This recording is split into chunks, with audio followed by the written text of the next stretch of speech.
عن أبي هريرة رضي الله عنه قال قال رسول الله صلى الله عليه وسلم إن الله تعالى طيب لا يقبل إلا طيبا وإن الله أمر المؤمنين بما أمر به المرسلين فقال تعالى يا أيها الرسل كلوا من الطيبات واعملوا صالحا وقال تعالى يا أيها الذين آمنوا كلوا من طيبات ما رزقناكم ثم ذكر الرجل يطيل السفر أشعث أغبر يمد يديه إلى السماء يا ربي يا ربي ومطعمه حرام وملبسه حرام وغذي بالحرام فأنى يستجاب له. وأيضا عن أبي هريرة رضي الله عنه قال قال رسول الله صلى الله عليه وسلم وقال اعلموا رحمكم الله إن النبي صلى الله عليه وسلم حث على علم الفرائض ورغب فيه في أحاديث كثيرة. وروي في ابن ماجه عن أبي هريرة رضي الله عنه قال قال رسول الله صلى الله عليه وسلم تعلموا الفرائض وعلموها الناس فإنه نصف العلم وهو ينسى وهو أول شيء من زعم أمتي. Respected elders and brothers, firstly we thank Allah subhanahu wa ta'ala. Allah subhanahu wa ta'ala has blessed us with the blessing of Iman. There's absolutely nothing in the world that can equate to the blessing of Iman. Many of us haven't made much effort for this Iman to come into our lives, or to become mu'mineen, or become Muslimin. It is a very few whom we see today who have made serious effort and gone through serious difficulty for this blessing of Iman. And human nature is such that if you do not make effort for something, we do not appreciate the value of it. If a person makes effort for his business, he understands the value of it. He will take care of it, he will look after it. If a person makes effort on his health, he will understand the value of it. But if a person does not make effort on whatever is the objective, then he will not appreciate it. And unfortunately, that's the very same for many of us, myself included. We do not truly appreciate the blessing of Iman.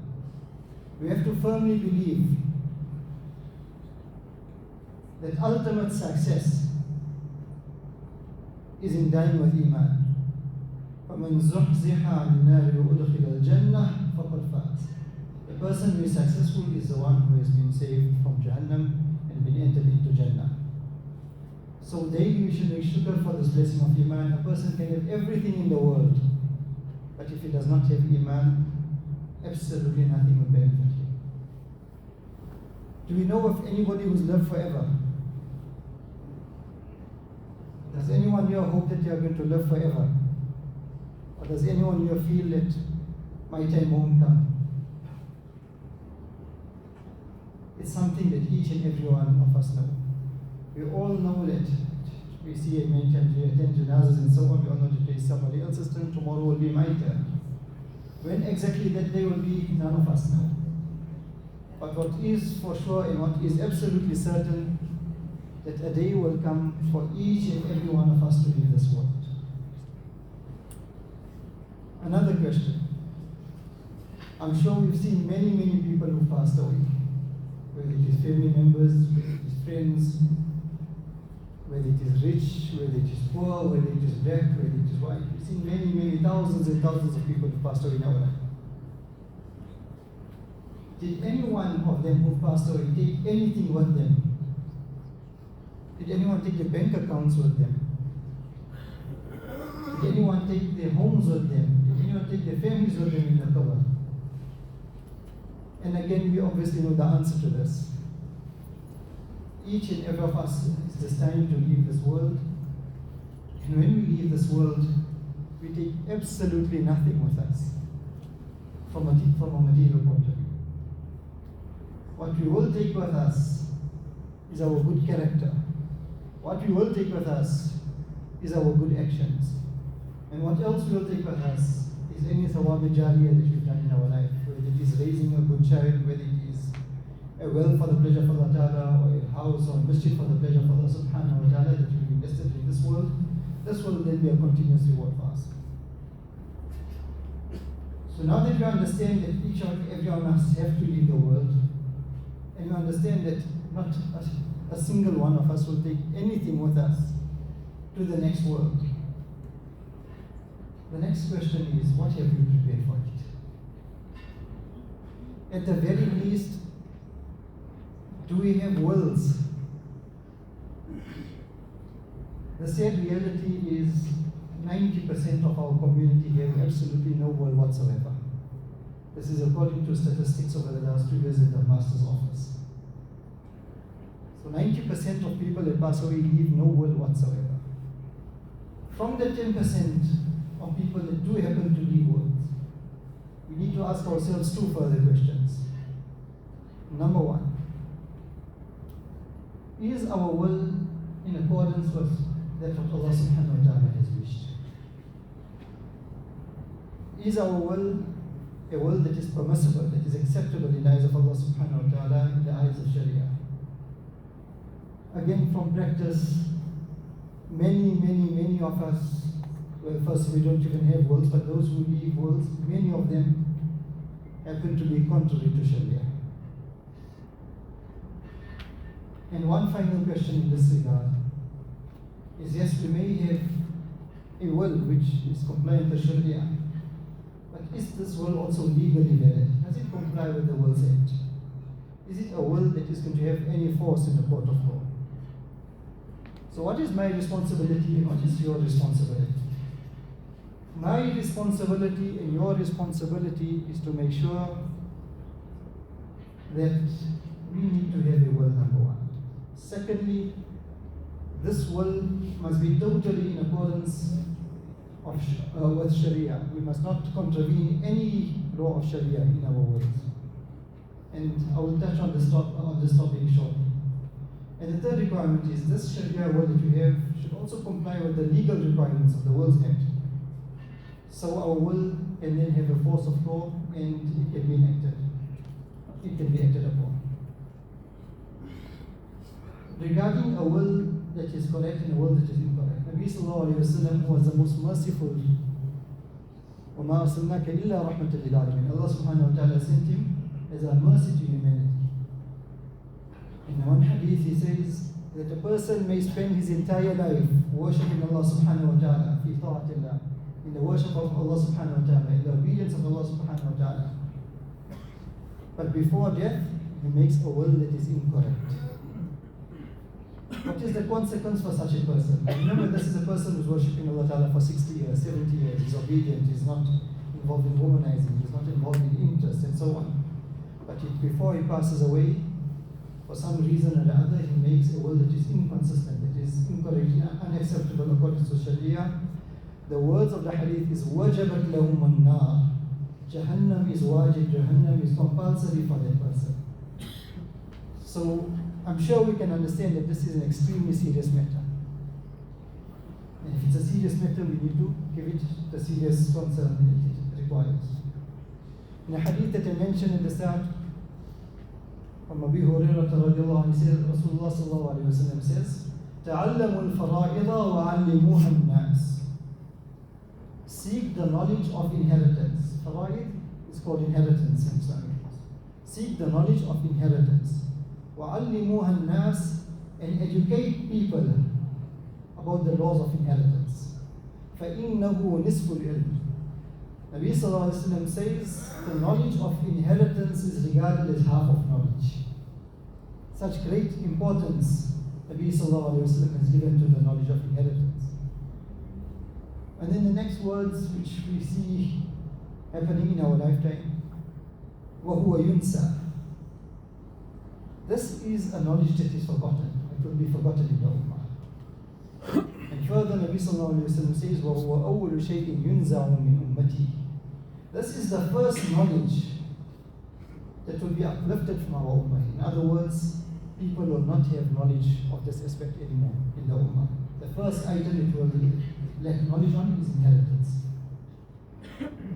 That is why daily we're dealing with issues and problems. Everybody's got some problem or the other.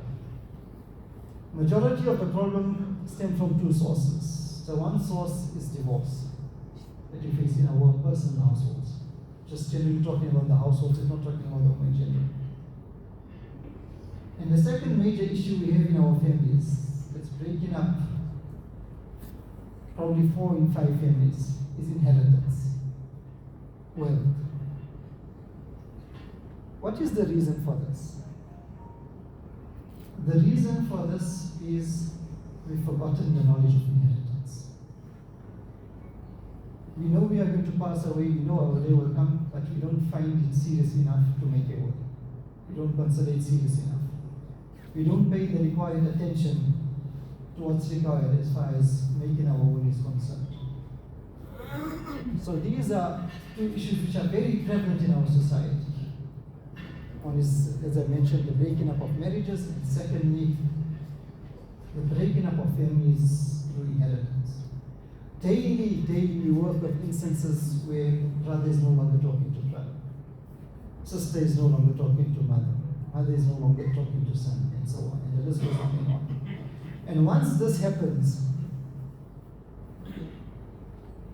then it becomes almost impossible for the family to bind again.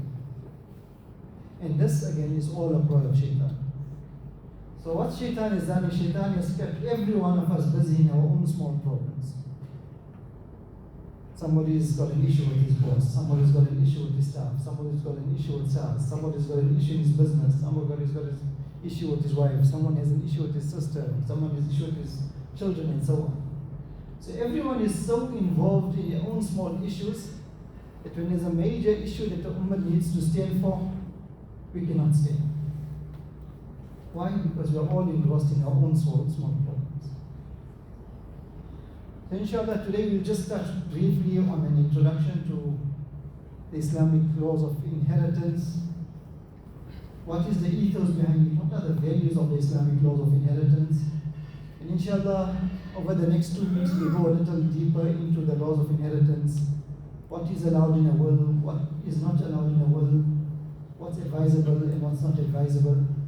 And inshallah, we should all try to take benefit from it, myself included. If we want to truly understand inheritance and the Islamic laws of inheritance, the Sharia laws of inheritance, we first need to understand the Sharia system. We first need to understand who has provided these laws, who has made these laws for us to follow. People often question the Sharia law of inheritance out of ignorance. We need to understand firstly that the law of inheritance is purely decreed in the Quran. It is the muhkam. Anybody who has any doubt over the laws of inheritance may be out of the fold of Islam. This is something that you need to take very, very seriously. Many times people make comments in passing. Why is such a person inheriting? Why is so and so inheriting? Why is a male inheriting twice the portion of the female? Why does the wife get such a small portion, and so on? So people make all these sort of comments. And these comments are very, very dangerous for our iman. We should understand and appreciate that this is the law of Allah subhanahu wa ta'ala. Whether it is inheritance or whether it is any other law of Allah subhanahu wa ta'ala, if for one moment we have doubt of it in our heart, then we should be repeating the kalima. Furthermore, we should never ever utter words which show resentment to the laws of Allah subhanahu wa ta'ala, which show uneasiness and unhappiness with the laws of Allah subhanahu wa ta'ala. Because again, this places our iman in doubt. This iman that we mentioned about, that we do not value and do not appreciate, and because we do not appreciate it and we do not value it, then we utter statements and we have feelings in our heart and so on. So be very careful not to ever utter any words or not to harbor any feelings in our heart which are contrary to the law of Allah subhanahu wa ta'ala. Secondly, many of us, we like to feel we are very intelligent. We like to feel we are very clever. And because we are so-and-so professor, and so-and-so attorney, and so-and-so lawyer, and so-and-so PhD, and whatever it is, we now want to apply our logic.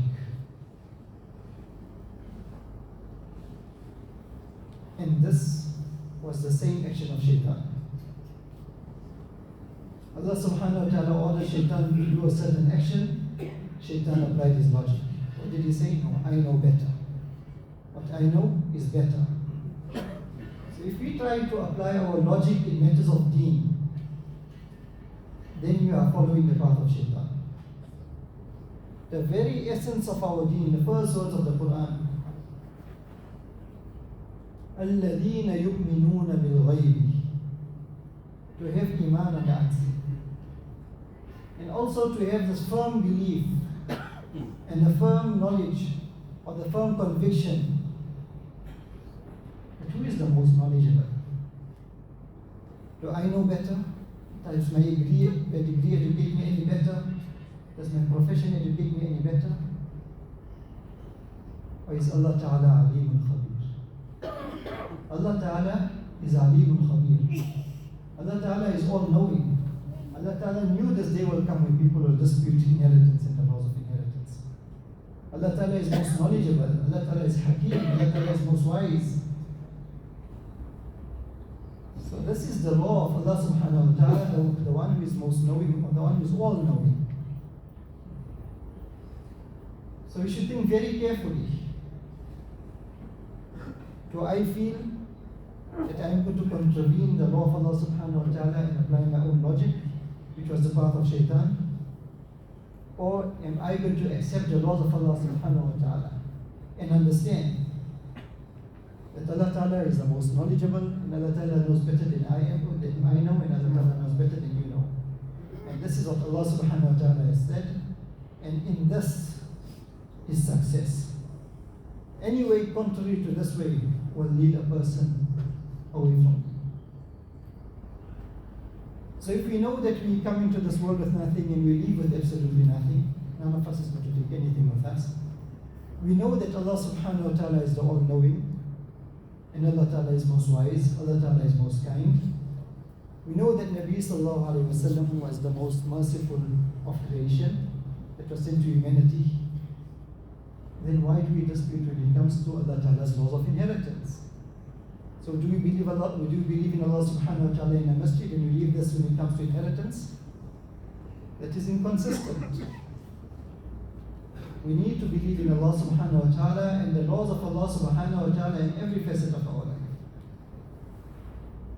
My dear brothers, I make a humble appeal to you. Anybody who's made an incorrect will, rectify it immediately. Anybody who's made a will that is contrary to Sharia, rectify it immediately. I promise you, Allah, my respected elders, my respected brothers, the day we close our eyes, the day we leave this world, we can have the entire world, we can have all the wealth in the world. I promise you, Allah, it will not save you. What will save you is your actions. What will save you is doing things correctly. So firstly, each one of us should introspect. Do I have a will? And if I have a will, is this will in accordance to what Allah Subhanahu wa Ta'ala has said? Or have I contravened any of the laws of Allah Subhanahu wa Ta'ala in my will? And to understand this is quite simple. Allah Subhanahu wa Ta'ala has stipulated in the Quran in detail what the inheritance portion of every area is. And Nabi Sallallahu Alaihi Wasallam said, إِنَّ اللَّهَ قَدْ أَعْطَى كُلَّ ذِي حَقٍّ حَقًّا فَلَا وَصِيَّةَ لِوَارِثٍ. Allah Subhanahu wa Ta'ala has already stipulated and already given to each one what they are entitled to. So it is not permissible to make any wasiyah in favor of any heir. And this is something we see very common in the world.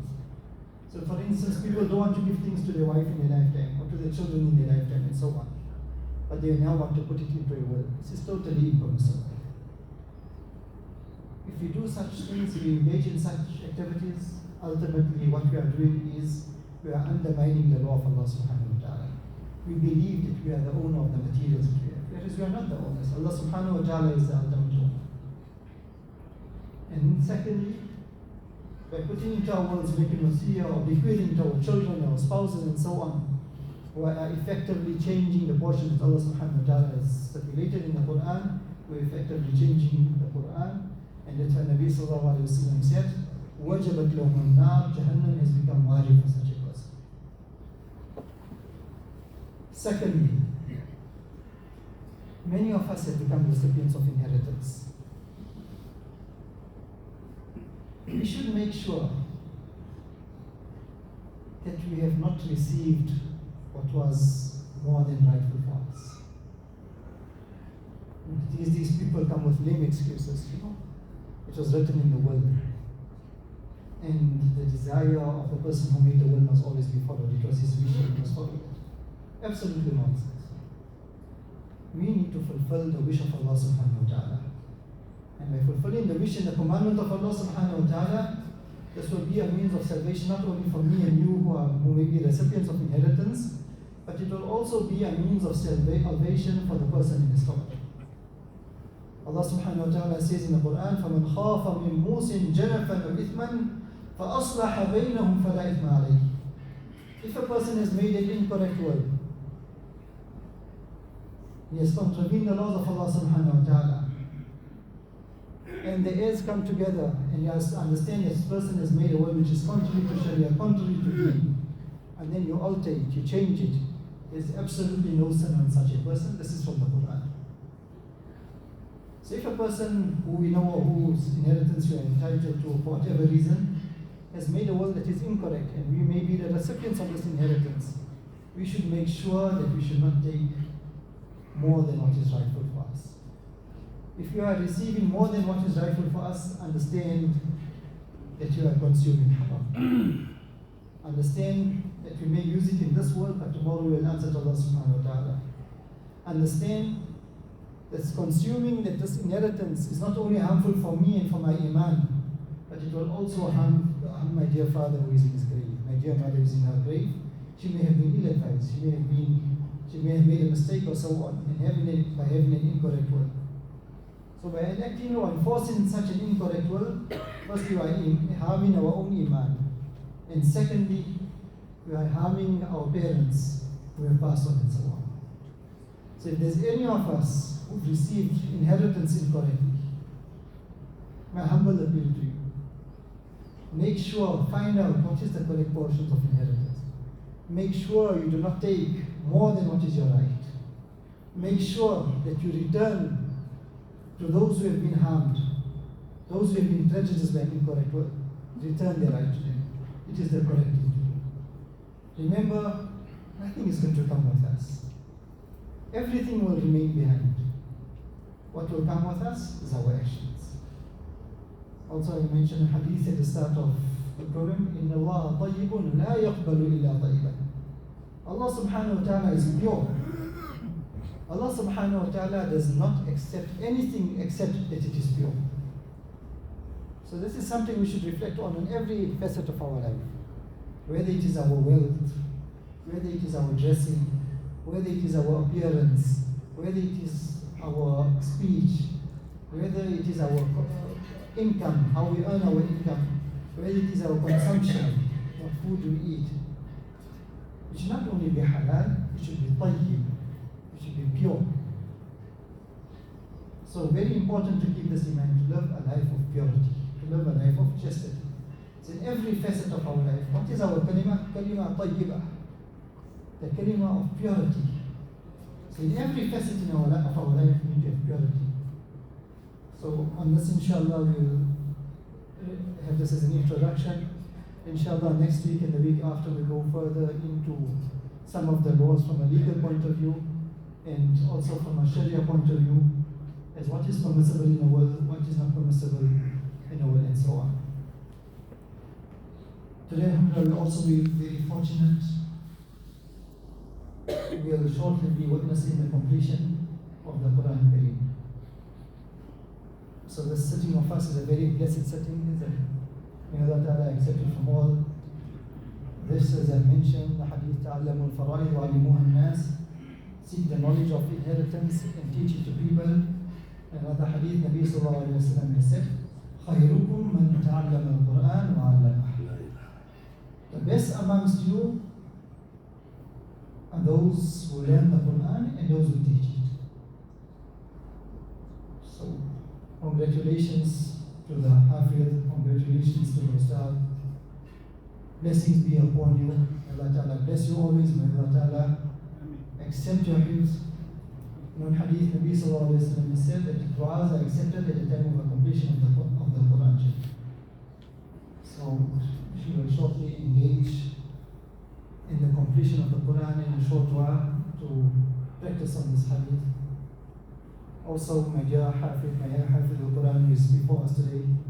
Allah Ta'ala bless you and your family. Today is a very proud day for your parents, for all those who have made effort for you, your grandparents or whoever it may be. A little short advice to you. What does the word Hafidh mean? Hafidh means protector. One is going to protect.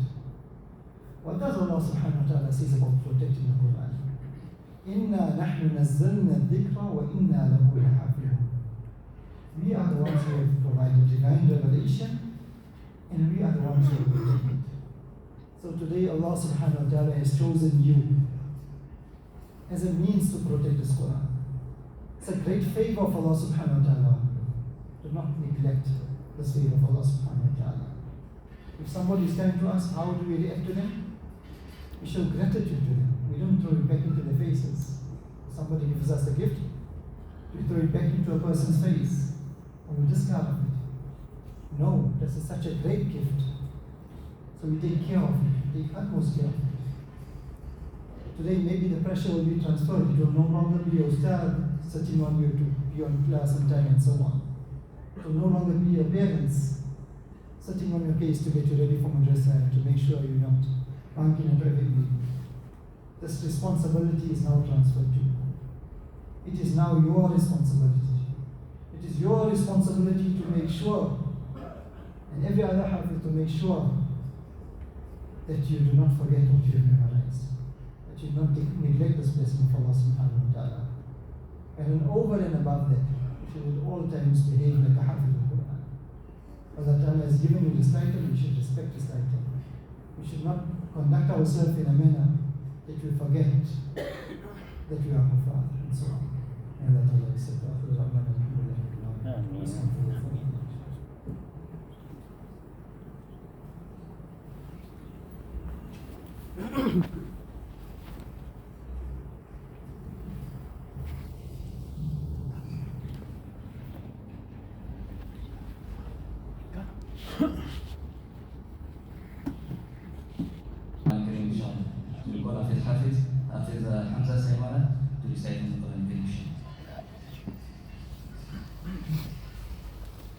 أعوذ بالله من الشيطان الرجيم. بسم الله الرحمن الرحيم. ضرب الله مثلا للذين كفروا امرأة نوح وامرأة لوط كانتا تحت عبدين من عبادنا صالحين فخانتاهما فلم يغنيا عنهما من الله شيئا وقيل ادخلا النار مع الداخلين. وضرب الله مثلا للذين آمنوا امرأة فرعون إذ قالت رب ابن لي عندك بيتا في الجنة ونجني من فرعون وعمله ونجني من القوم الظالمين. ومريم ابنة عمران التي أحصنت فرجها فنفخنا فيه من روحنا وصدقت بكلمات ربها وكتبه وكانت من القانتين. لا إله إلا الله والله أكبر ولله الحمد. بسم الله الرحمن الرحيم. قل هو الله أحد الله الصمد لم يلد ولم يولد ولم يكن له كفوا أحد. لا إله إلا الله والله أكبر ولله الحمد. بسم الله الرحمن الرحيم. قل أعوذ برب الفلق من شر ما خلق ومن شر غاسق إذا وقب ومن شر النفاثات في العقد ومن شر حاسد إذا حسد. لا إله إلا الله والله أكبر ولله الحمد. بسم الله الرحمن الرحيم. قل أعوذ برب الناس ملك الناس إله الناس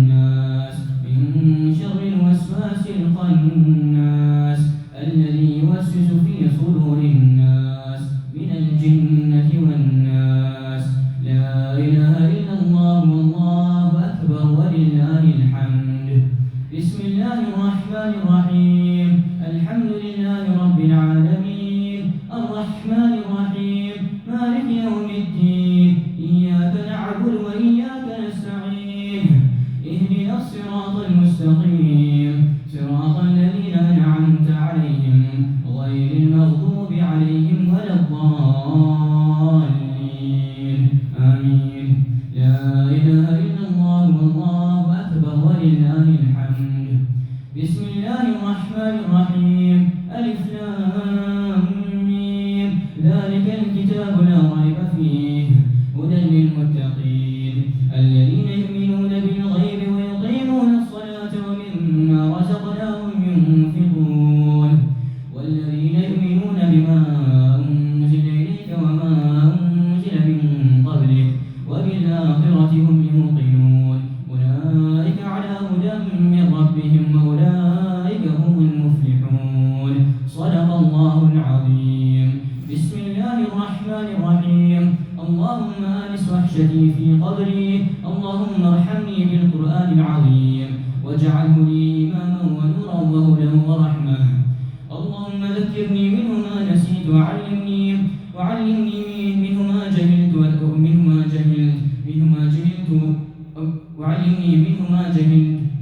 جهلت ورزقني تلاوته آناء الليل وآناء النهار واجعله لي حجة يا رب العالمين.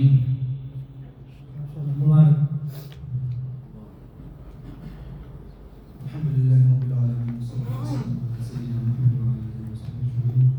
اللهم أنس وحشتنا في قبورنا. اللهم ارحمنا بالقرآن العظيم واجعله لنا إماما ونورا وهدى ورحمة. اللهم ذكرنا منه ما نسينا وعلمنا منه ما جهلنا وارزقنا تلاوته آناء الليل وآناء النهار على النحو الذي يرضيك عنا. اللهم ارحمنا بالقرآن العظيم.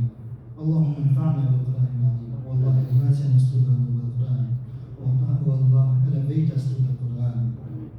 اللهم اجعلنا من أهل القرآن. والله you make us the people of the Quran. اللهم ارزقنا تلاوته آناء الليل وآناء النهار. والله you grant us the recitation of the Quran during the hours of the day, the hours of the night. Allah, let us be that we act on all the commandments of the Quran and we comply totally by the Quran Sharif. Allah, through the blessings and through the barakah of this completion, Allah, remove all the difficulties of the Ummah, whether in Palestine, whether in Sudan, whether in Syria, any other part of the world where the Muslims are suffering. Allah, alleviate these difficulties from the Ummah. Remove these difficulties from the Ummah. Allah, through the blessings of the Quran, you guide us all, bring us all onto the straight path. Bless us in this world and in the hereafter. Make our sustenance easy for us. Let us be that we follow all the commandments in the Quran. Oh Allah, bless the